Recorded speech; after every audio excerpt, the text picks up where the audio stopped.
जो पढ़ा था मापन हमने इसके पहले देखा, जिसमें मूल राशियों को देखा, व्युत्पन्न राशियों को देखा, है ना। इसकी नीड क्यों पड़ी, इसकी जरूरत क्यों पड़ी? तो देखिए सीधी सी बात है, पहले जो व्यापार होता था, ठीक है, जो ट्रेडिशनल व्यापार प्राचीन काल में, है ना। तो प्राचीन काल में क्या होता था? तो प्राचीन काल में जैसे मान लीजिए हमने एक कोई भी कोई भी पॉट लिया, है ना, पॉट या कोई भी एक मान लो एक टोकरी कहते हैं, या फिर कुछ भी एक पॉट ले लिया, ठीक है। उसमें हमने एक पूरे पॉट पर हमने किसी को दाल दे दिया, और उसमें हमको उसी के बराबर क्या दे दिया, तो हमको उसमें चावल दे दिया, ठीक है। लेकिन आप ये देख रहे होंगे कि आज के समय में इन दोनों का जो मूल्य है वो अलग अलग है। अब पहले इस तरह का क्या चलता था, लेन देन चलता था, कोई भी मेजरमेंट नहीं थी, कोई इकाई नहीं थी, कुछ नहीं था। तो पहले जो कुछ भी चलता था, है ना, और फिर इसके हिसाब से जरूरत के हिसाब से चीज़ों को क्या हुआ, अब थोड़ी सी कुछ चीज़ें महंगी, कुछ चीज़ें कम, मतलब जो ज़्यादा मात्रा में अवेलेबल है उसका रेट कम हो गया है, जो कम मात्रा में अवेलेबल है उनका रेट ज़्यादा है। तो अब वैसा विनिमय जो है वो संभव नहीं है। दूसरी बात ये कि हमारा देश और विदेश में भी क्या चलता था, व्यापार चलना चालू हुआ। जब से हवाई यान चालू हुए तो हमारे देशों से व्यापार चालू हुआ। पेट्रोल की बात आई तो पेट्रोल को हम निर्यात करने लगे, मतलब आयात करने लगे, ठीक है। तो इस तरह से जब आयात और निर्यात का हमारे अंतरराष्ट्रीय स्तर पे चालू हुआ ये कार्यक्रम, ठीक है, तो कहीं ना कहीं एक यूनिट, एक इकाई की प्रॉब्लम आने लगी। क्वांटिटी जो हमारे पास है वो कैसे प्रॉब्लम आने लगी, तो वहां पर जैसे बैरल हमने बोला कि भाई 1 लीटर हमको पेट्रोल चाहिए, हम कहाँ अमेरिका में जाकर के बोल रहे हैं कि भाई 1 लीटर पेट्रोल का दाम कितना है, तो हमारे यहाँ पे कितना है, वो 80 रुपये। तो उसने एक बैरल के हिसाब से बताया कि कितना है, तो 120। तो कम्युनिकेशन गैप होने लगा कि बोले यहाँ पे यार हमने तो 1 लीटर का पूछा था, इसने 1 बैरल का बताया। उसने हमने बोला कि बैरल क्या होता है, हमको नहीं पता, क्योंकि वहाँ की यूनिट अलग है, हमारे यहाँ की यूनिट अलग है। हमारे यहाँ लीटर में चलता है, वहाँ पे किस में चल रहा था, बैरल में चल रहा था, गैलन में चलता है। तो अलग अलग जगह पर, अलग अलग कंट्रीज पर यदि अलग अलग यूनिट या अलग अलग इकाई होती तो एक कम्युनिकेशन गैप होता है, और फिर कैलकुलेशन की बात आती तो लंबा चौड़ा हमको कैलकुलेशन करना पड़ता। इसीलिए अच्छा, अब क्या हुआ, तो कुछ देशों में क्या हुआ था, कुछ देशों में एक यूनिट तैयार किया गया था, FPS, जिसको हम बोलते हैं फुट पॉन्ड और सेकंड, ठीक है। किसी जगह पर क्या था, CGS चल रहा था, CGS। कोई देश थे तो फ्रांस, रूस, जर्मनी, है। तो इन देशों में कुछ अपने अपने उन्होंने अपनी एक यूनिट तैयार कर ली थी, जैसे सेंटीमीटर, ग्राम, सेकंड, CGS पद्धति। मतलब ये पद्धतियां थी जिस पद्धति के अनुसार वो लोग क्या करते थे, अपनी यूनिट चलाते थे। ये क्या था, फुट लंबाई के लिए, पॉन्ड मतलब भार के लिए, सेकंड समय के लिए, यहाँ पर ये सेंटीमीटर का यूज करते थे, ग्राम का यूज करते थे, सेकंड का यूज करते थे, है ना।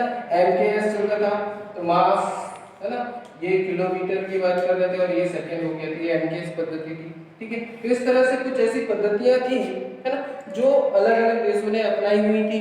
लेकिन क्या इसमें एक रूपता नहीं थी, एक रूपता नहीं थी, मतलब हमको अंतरराष्ट्रीय व्यापार करना होता था, तो ये थोड़ी सी दिक्कत थी। दूसरी बात, यदि हमारे ही देश की बात करें तो हमारे देश में भी विनिमय जो देश भर में ही, देश के अंदर ही विनिमय भी सही तरीके से नहीं हो पा रहा था, ठीक है। क्यों? क्योंकि हर चीज का जो विनिमय है वो हम किस तरीके से करते थे, तो हम एक पात्र लेते थे, उस पात्र में जितना हमने उसको दिया उतना हमने उस चीज को ले लिया, ठीक है। जैसे हमने शक्कर लिया, शक्कर इतना लिया, और इतना ही हमने किसी दूसरी वस्तु जो हमें नीड थी, हमने उसको, उसकी जो नीड थी उसको हमने दे दिया, हमें जो नीड थी हमें ले लिया, ठीक है। इस तरह से जो विनिमय होता था वो प्रॉपर नहीं था, ठीक है।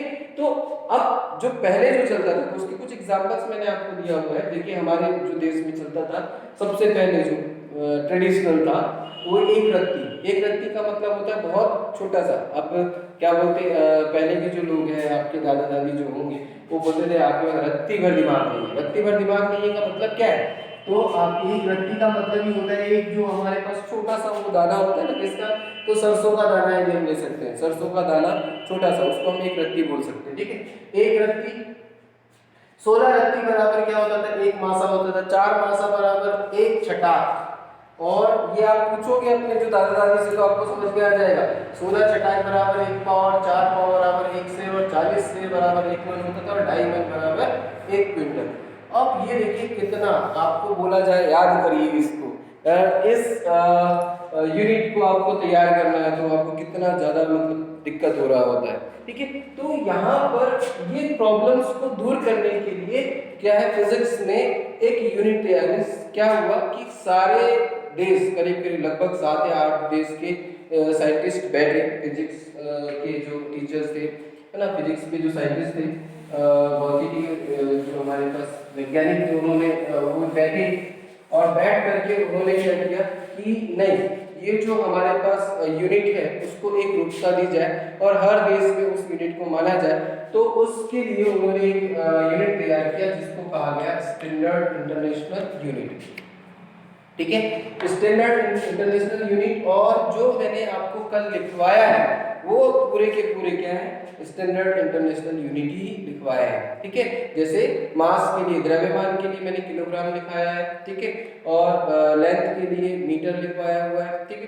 तो वो सारी यूनिट जो है उनको हमने क्या नाम दिया, स्टैंडर्ड यूनिवर्सल यूनिट। अच्छा, अब उसमें मैंने एक और कॉलम लिखवाया हुआ था, विमेय सूत्र, है ना, मैंने क्या लिखवाया था, विमेय सूत्र या विमेय सूत्र के रूप में हम उसको रिप्रेजेंट करते हैं।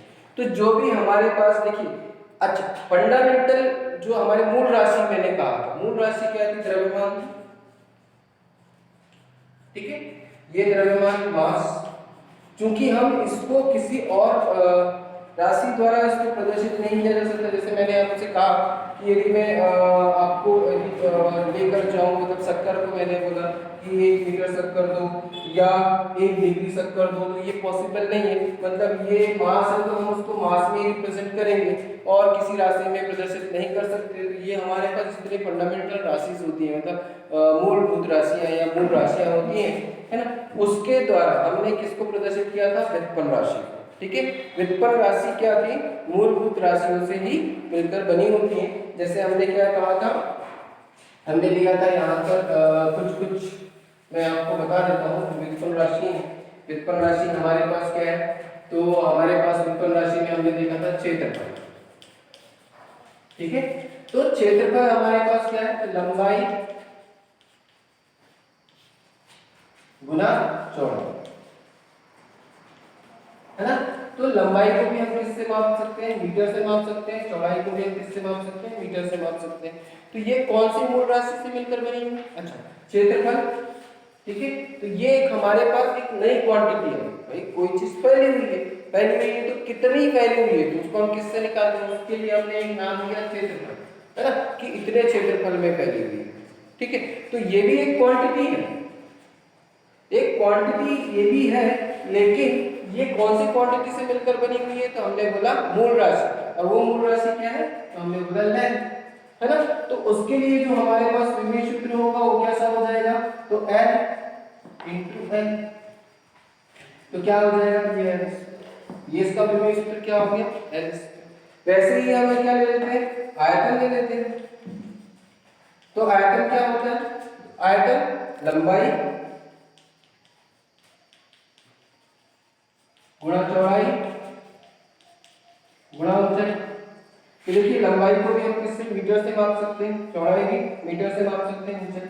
तो ये जो आयतन है ये भी तो एक क्वांटिटी है, फिर से वही बात कर रहा हूँ, ये क्या है, ये क्वांटिटी, इकाई क्या है इसकी, ये, ठीक है। जैसे मैं आपसे बात कर रहा हूँ कि मैंने 1 किलोग्राम शक्कर लिया, क्या लिया, 1 किलोग्राम शक्कर लिया, ठीक है, 1 किलोग्राम शक्कर लिया, या शक्कर का भार 1 किलोग्राम है, ऐसे शक्कर 1 किलोग्राम शक्कर, तो शक्कर 1 किलोग्राम शक्कर, ठीक है। तो यहाँ पर मैंने शक्कर का, या ऐसे लिखता हूँ, मैं इसको ऐसे लिख देता हूँ, थोड़ा सा लिखता हूँ कि शक्कर का जो द्रव्यमान है, शक्कर का द्रव्यमान, है ना, 1 किलोग्राम, ठीक है। तो यहाँ पर आप दो चीज पहचानिए आपको कि यहाँ पर मूल अपने पास राशि क्या होगी, द्रव्यमान, ठीक है, और उसकी यूनिट क्या होगी, उसकी इकाई क्या होगी, 1 किलोग्राम। यहाँ पर द्रव्यमान क्या है, द्रव्यमान भौतिक राशि, मूल भौतिक राशि है, 1 किलोग्राम क्या है उसकी इकाई। फिर से यदि राम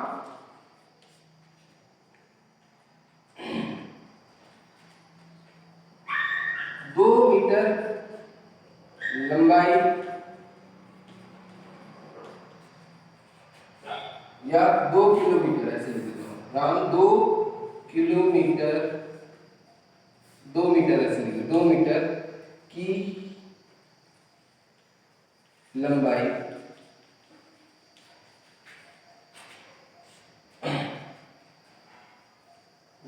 लंबाई की दूरी तय करता है ना। तो यहां पर देखिए ये लंबाई क्या हुई, तो लंबाई हुई भौतिक राशि और ये क्या होगी उसकी इकाई। 2 मीटर उसकी इकाई हुई, मीटर क्या हुई इकाई, और लंबाई क्या होगी उसकी, तो लंबाई उसकी भौतिक राशि। ये क्या है, ये भौतिक राशि लंबाई हो गई और 2 मीटर क्या हुई, है ना। अच्छा ये भी हम बोलते हैं कि यदि मान लो मोहन को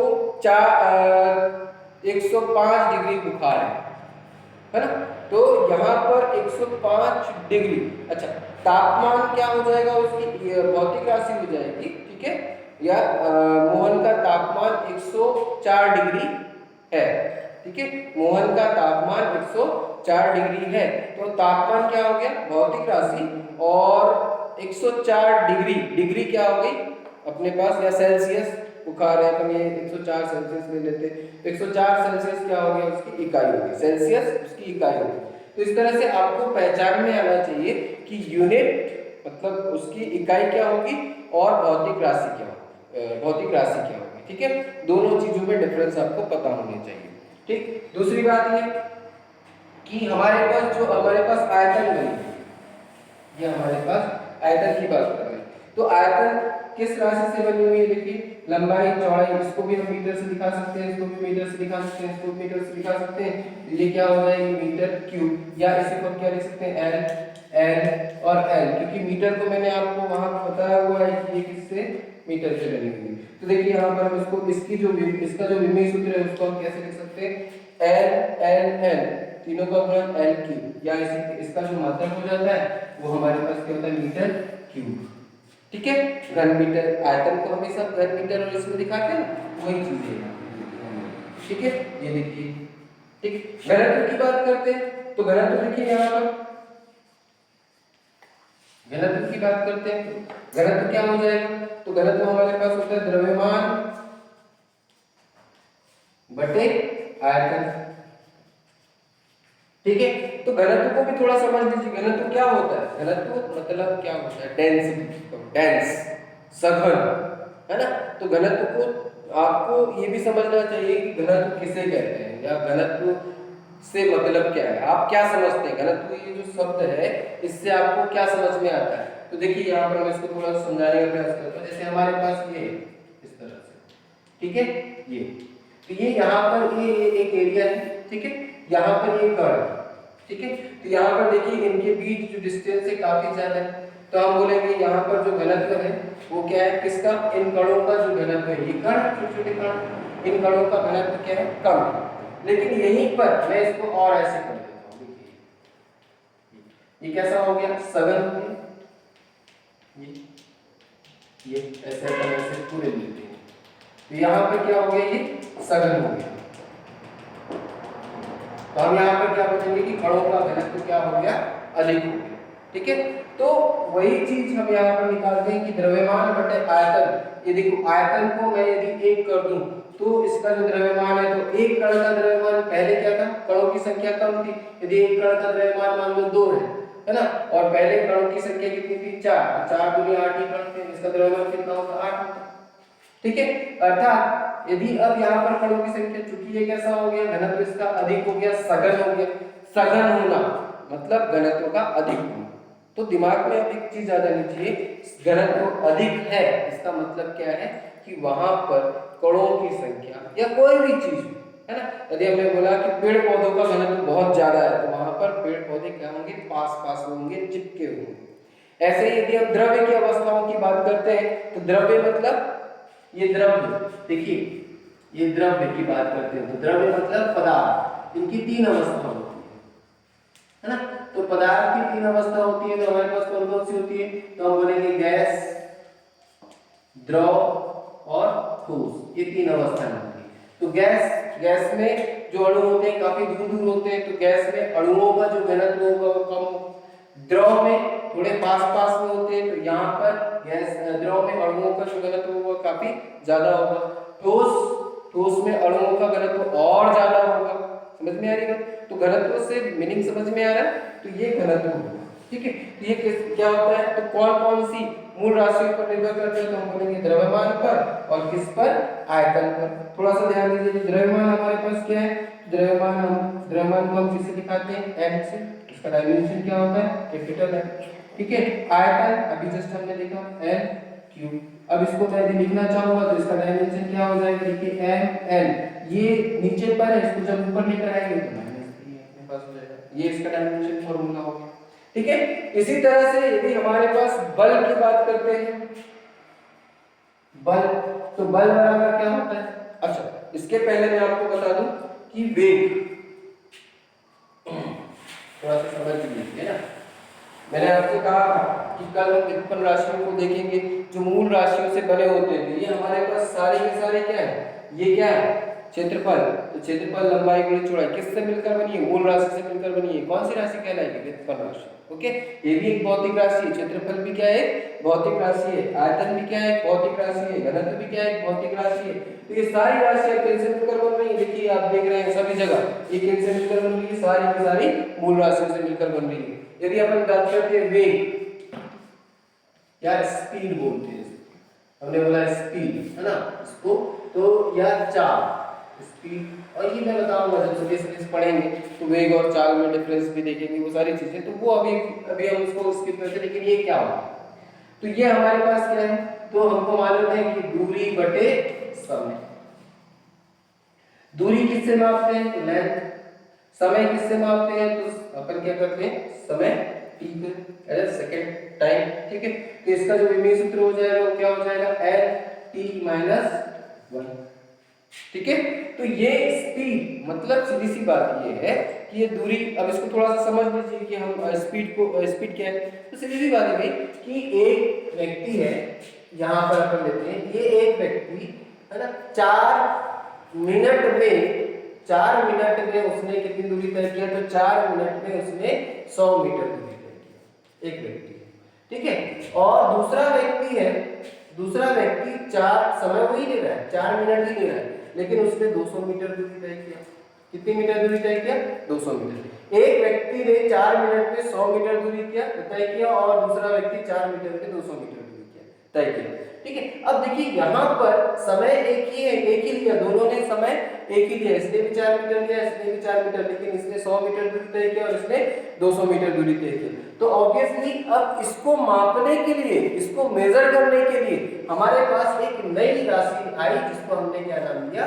चाल, या इसी को हमने नाम दिया वेग, है ना। तो हम यहाँ पर इसको देखकर ही बोल देंगे, क्योंकि अभी हम लोग जानते हैं कि वेग और चाल, इन सबको, इस इकाई को जानते हैं, लेकिन इसको मेजर करने के लिए हमने जो साइंटिस्ट थे उन्होंने ये पहले हमको दिया, ठीक है। तो उसको मेजर कैसे किया? तो वो इस तरह से कि 1 मिनट में वो कितनी दूरी तय कर रहा है, 1 मिनट में ये कितनी दूरी तय करेगा? तो देखिए 4 मिनट में 100 मीटर, तो 1 मिनट में कितनी दूरी तय करेगा?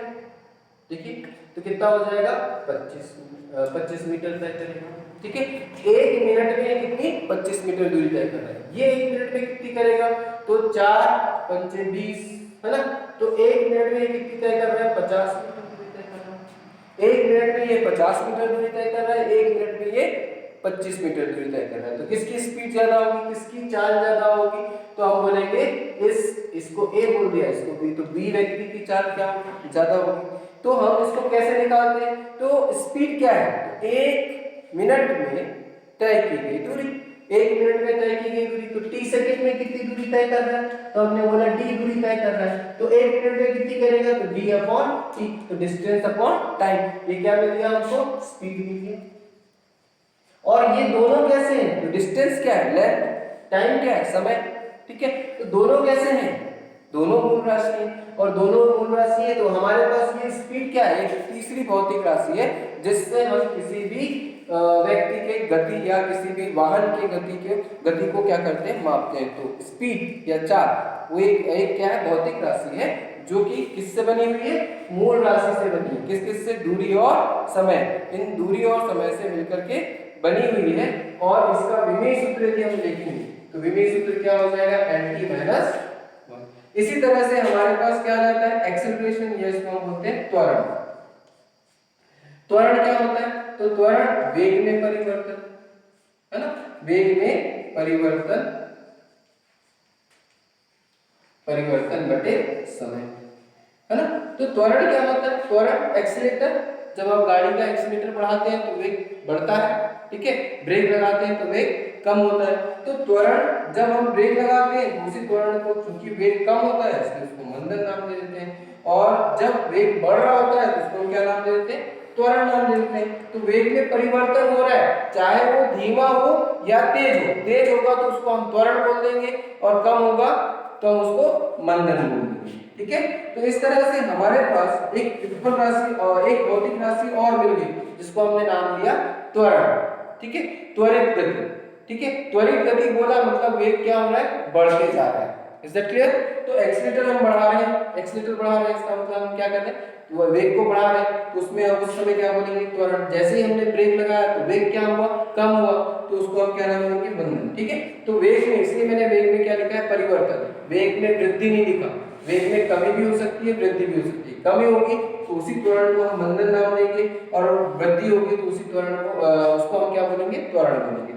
तो वेग में परिवर्तन, तो वेग के लिए हमारे पास अभी हमने निकाला, वेग के लिए हमने अभी विमेय सूत्र निकाला, क्या, lt माइनस 1, और उसके बटे फिर समय है तो फिर हमारे पास t हो जाएगा। जब ये t ऊपर आएगा, देखिए ये माइनस 1 है, जब ये ऊपर आएगा तो lt माइनस 1, और ये t ऊपर आएगा तो ये भी माइनस 1, दोनों कैसे समान है, तो इनके घातांक आपस में जुड़ जाएंगे तो क्या हो जाएगा, lt माइनस 2। इसका विमेय सूत्र क्या हुआ, त्वरण का जो है विमेय सूत्र क्या हो जाएगा, तो देखिए त्वरण का विमेय सूत्र हो जाएगा lt माइनस 2 हो जाएगा ये विमेय सूत्र।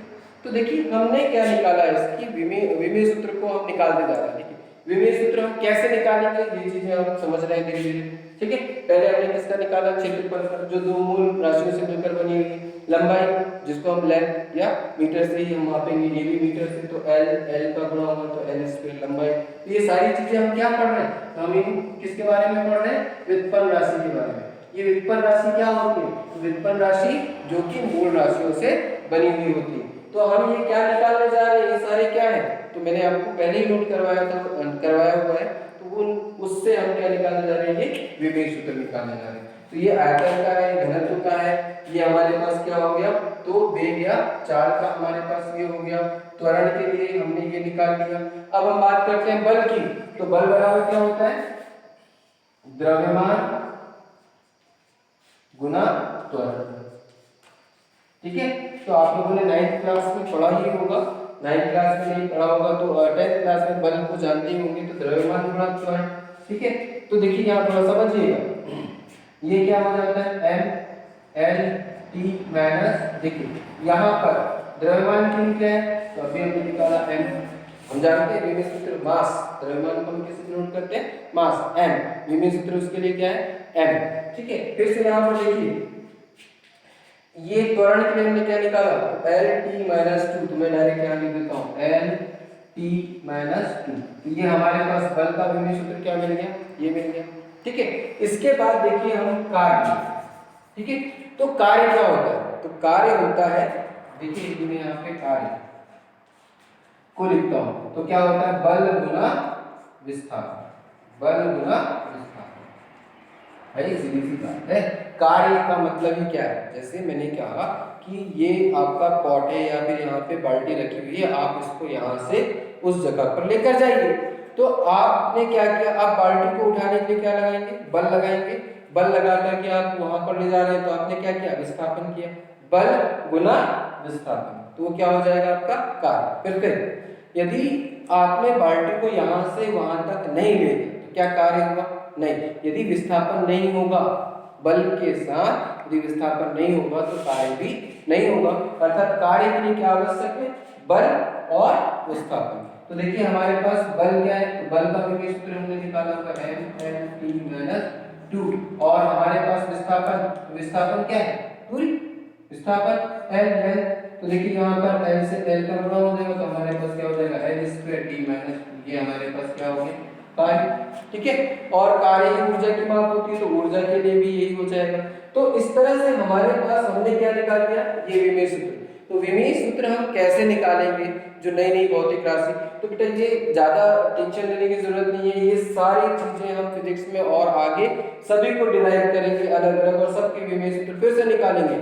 ये सिर्फ और सिर्फ आपको ये बताने के लिए है कि विमेय सूत्र हम कैसे निकालते हैं, है ना। व्युत्पन्न राशि क्या होती है, ये कार्य क्या है, भौतिक राशि है, एक उसको मापा जा सकता है। ठीक है, कार्य तो ये किससे मिलकर बना हुआ है, तो हमने बोला ये मूल राशियों से मिलकर बना है। ठीक है, अब देखते हैं बल। अब ये विमेय सूत्र से हमें कौन कौन सी चीजें पता चलती हैं उस चीज को भी हम जानते हैं। तो देखिए यहाँ पर बल, ठीक है, यदि द्रव्यमान बढ़ा दिया जाए, देखिए इस विमेय सूत्र से हमको कौन कौन सी चीजें पता चल रही है। ठीक है, तो यदि द्रव्यमान बढ़ा दिया जाए तो बल का मान भी बढ़ जाएगा। देखिए यदि मैंने अभी 5 किलोग्राम का लिया, उसे फेंकने के लिए मुझे कम बल की आवश्यकता होगी, वहीं मैं 10 किलोग्राम की वस्तु लूंगा और उसको फेंकना है मुझे, तो मुझे ज्यादा बल की आवश्यकता होगी। अर्थात यदि द्रव्यमान जितना ज्यादा होगा, यदि मैं यहाँ से किसी भी वस्तु को फेंकना चाह रहा हूँ जिसका द्रव्यमान 5 है, तो मैं उसको फेंकने के लिए जितने बल का जितना बल लगाना होगा, और यदि वस्तु का द्रव्यमान 10 किलोग्राम है और उसको यदि मैं फेंकूं तो मुझे बल का मान क्या करना होगा, बढ़ाना पड़ेगा। अर्थात द्रव्यमान बढ़ने पर बल का मान भी बढ़ेगा। ठीक है, उसी तरह से यदि हम L की बात करते हैं, ठीक है, तो यहाँ पर मैंने 5 किलोग्राम की वस्तु है, ठीक है, उसको 3 मीटर दूरी फेंकने के लिए 5 किलोग्राम की वस्तु को 3 मीटर तक फेंकने के लिए मुझे 4 न्यूटन का बल लगाना पड़ रहा है। ठीक है, ऑब्वियसली यदि मैं लेंथ को बढ़ा दूं, 6 मीटर दूरी तक मुझे फेंकना है, वही 5 किलोग्राम की वस्तु को 6 मीटर दूरी तक मुझे फेंकना है, तो मुझे 3 मीटर तक में कितना 4 न्यूटन का लगा, तो अब 6 मीटर, तो मुझे बल का मान क्या करना होगा, बढ़ाना होगा। तो अर्थात यदि देखिए ये बल किस किस पर निर्भर कर रहा है, तो द्रव्यमान पर निर्भर कर रहा है, किस पर निर्भर कर रहा है, तो दूरी पर निर्भर कर रहा है, क्योंकि मुझे ज्यादा दूरी फेंकने के लिए, ज्यादा दूर फेंकने के लिए ज्यादा बल लगाना पड़ेगा, तो बल इस दूरी पर भी निर्भर कर रहा है। अर्थात बल हमको क्या बताता है, सॉरी विमेय सूत्र हमको क्या बताता है कि ये बल किस किस राशि पर निर्भर कर रही है, तो किस राशि पर निर्भर कर रही है, तो द्रव्यमान पर निर्भर कर रही है। किस पर निर्भर कर रही है, तो हम बोलेंगे दूरी पर निर्भर करती है। और किस पर निर्भर करती है, तो समय पर निर्भर करती है। अब वो समय पर कैसे निर्भर करती है, तो देखिए यदि यहां से थोड़ा समझ, इसको थोड़ा समझ लीजिए कि यदि मुझे क्या करना हो, यदि मुझे 3 मीटर की दूरी, देखो 3 मीटर की दूरी तक फेंकने पर मुझे कितना समय लग रहा है, 3 मीटर दूरी तक फेंकने में मुझे 4 सेकंड लगते हैं। ठीक है, 4 सेकंड लगते हैं। यदि मान लो मुझे 2 सेकंड में फेंकना है, समय को कम करना है, तो ऑब्वियसली मुझे क्या करना होगा, तेजी से उसकी स्पीड बढ़ानी होगी या उसमें बल ज्यादा लगाना होगा। स्पीड बढ़ाने के लिए मुझे क्या करना होगा, ज्यादा बल लगाना होगा। तो यदि समय कम करना है तो बल ज्यादा लगेगा, और ज्यादा समय लग रहा है तो बल का मान क्या हो जाएगा, कम हो जाएगा। अर्थात दोनों के बीच रिलेशन कैसा आएगा, तो हम बोलेंगे व्युत्क्रमानुपाती का आएगा, और वही रिलेशन यहाँ पे दिया हुआ है। आपको इससे ये चीज समझ में आती है। तो इससे देखिए विमेय सूत्र से हमको क्या नॉलेज होता है, कौन कौन सी बातें पता चलती है, तो हमको बात ये पता चल रही है कि ये जो बल है वो किस किस पर निर्भर करता है, द्रव्यमान पर, दूरी पर, समय पर। और समय पर किस तरह का इफेक्ट आता है, तो ये जो प्रभाव है, समय का जो प्रभाव है वो विपरीत पड़ता है। यदि हमको कम समय पर अधिक मतलब बल मतलब कम समय पर कोई काम करना है तो हमको बल की आवश्यकता अधिक होगी, अधिक बल लगाना होगा।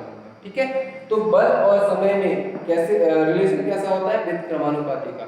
दूसरी बात, दूसरी चीज हमको क्या पता चल रही है, दूसरी चीज हमको ये पता चल रही है कि देखिए बल द्रव्यमान के डायरेक्टली प्रोपोर्शनल, मतलब ये समानुपाती होता है। समानुपाती होता है मतलब द्रव्यमान बढ़ाएंगे तो बल का मान भी बढ़ेगा, और द्रव्यमान को बढ़ाएंगे बल का मान और बढ़ जाएगा। वैसे ही दूरी को या लेंथ को बढ़ाएंगे तब भी बल का मान बढ़ जाएगा। लेकिन यदि समय को बढ़ा दिया तो बल का मान क्या हो जाएगा, कम हो जाएगा। समय को और कितना कम होगा, तो देखिए ये भी दिया हुआ है, ये पावर हमको बताता है कि कितना प्रभाव उसमें डालता है। यदि मैं क्या करता हूं, यदि 3 सेकंड में हमने क्या किया, बल लगाया। मान लो 3 सेकंड एक वस्तु पर हम बल लगाते हैं, कहां से, तो यहाँ से A पॉइंट से B पॉइंट तक जाने पर, पॉइंट B तक जाने में वो कितना समय लेता है, 3 सेकंड लेता है। ठीक है, तो हमने यहाँ पे कितना बल लगाया, मान लीजिए मैंने यहाँ 4 न्यूटन का बल लगाने पर, 4 न्यूटन के बल लगाने पर वो 3 सेकंड लेता है। ठीक है, अब हमने क्या किया, बल का मान, या फिर हम सेकंड को कम कर देते हैं, हम चाहते हैं कि नहीं इस 3 सेकंड से कम समय लगे, तो हम क्या करते हैं, उसको उस पर बल का मान क्या कर देंगे, बढ़ा देंगे। बल का मान बढ़ा देंगे तो ये समय क्या हो जाएगा, कम हो जाएगा। अर्थात ये वर्क, इसके यदि हम समय को बढ़ा देते हैं तो बल का मान क्या हो जाएगा, कम हो जाएगा, और समय को यदि हम कम कर देते हैं तो बल का मान क्या हो जाएगा, बढ़ जाएगा। ठीक है, तो कितने गुना, तो हम बोलेंगे इसके वर्ग के गुना। तो यदि मैं इसको बढ़ा दूं, 3 का वर्ग बढ़ा दूं, यदि मान लो समय को पहले 1 सेकंड लगता है, अब मैं बोला 3 सेकंड लगता है, तो 3 सेकंड लगता है तो बल का मान कितना कम हो जाएगा, तो 1/9 गुना कम हो जाएगा। बात समझ में आ रही है, बल का मान समय बढ़ा देने पर बल का मान क्या हो जाएगा, कम हो जाएगा। कितना कम होगा, तो जैसे मैंने क्या कहा, 1 सेकंड पहले लग रहा था, 1 सेकंड में 4 न्यूटन है ना बल लग रहा था, 1 सेकंड में किसी वस्तु को यहाँ से किसी दूसरी जगह फेंकने में कितना लग रहा था, 4 न्यूटन का बल लग रहा था। तो अब हमने इसको क्या कर दिया, 3 सेकंड बढ़ा दिया। कितना बढ़ा दिया, 3 सेकंड बढ़ा दिया, तो अब कितना कम हो जाएगा बल का मान, 1/9। मतलब ये सीधी सी बात है कि हमको विमेय सूत्र, इस जो नई भौतिक राशि है जिससे मिलकर के मतलब जिन विमेय सूत्र में जो जो चीजें हैं उन पर उनकी डिपेंडेंसी को बताता है, उसकी निर्भरता को बताता है कि ये बल किस किस किन किन मूल राशियों पर निर्भर करता है। ये विमेय सूत्र हमें बताता है। ठीक है, विमेय सूत्र की सहायता से हम क्या कर सकते हैं, तो जो हमारे पास भौतिक राशियां हैं उनके सूत्रों की जांच कर सकते हैं, उनमें कैसी एक समानता होती है उसकी जांच कर सकते हैं। तो इस तरह से जो मापन व्युत्पन्न राशि है, व्युत्पन्न राशि को हमने थोड़ा सा समझ लिया यहाँ पर। ठीक है, इसकी नेक्स्ट क्लास में विमेय सूत्र के जितने भी हमारे एप्लीकेशंस हैं उनको हम समझेंगे। कितना हुआ?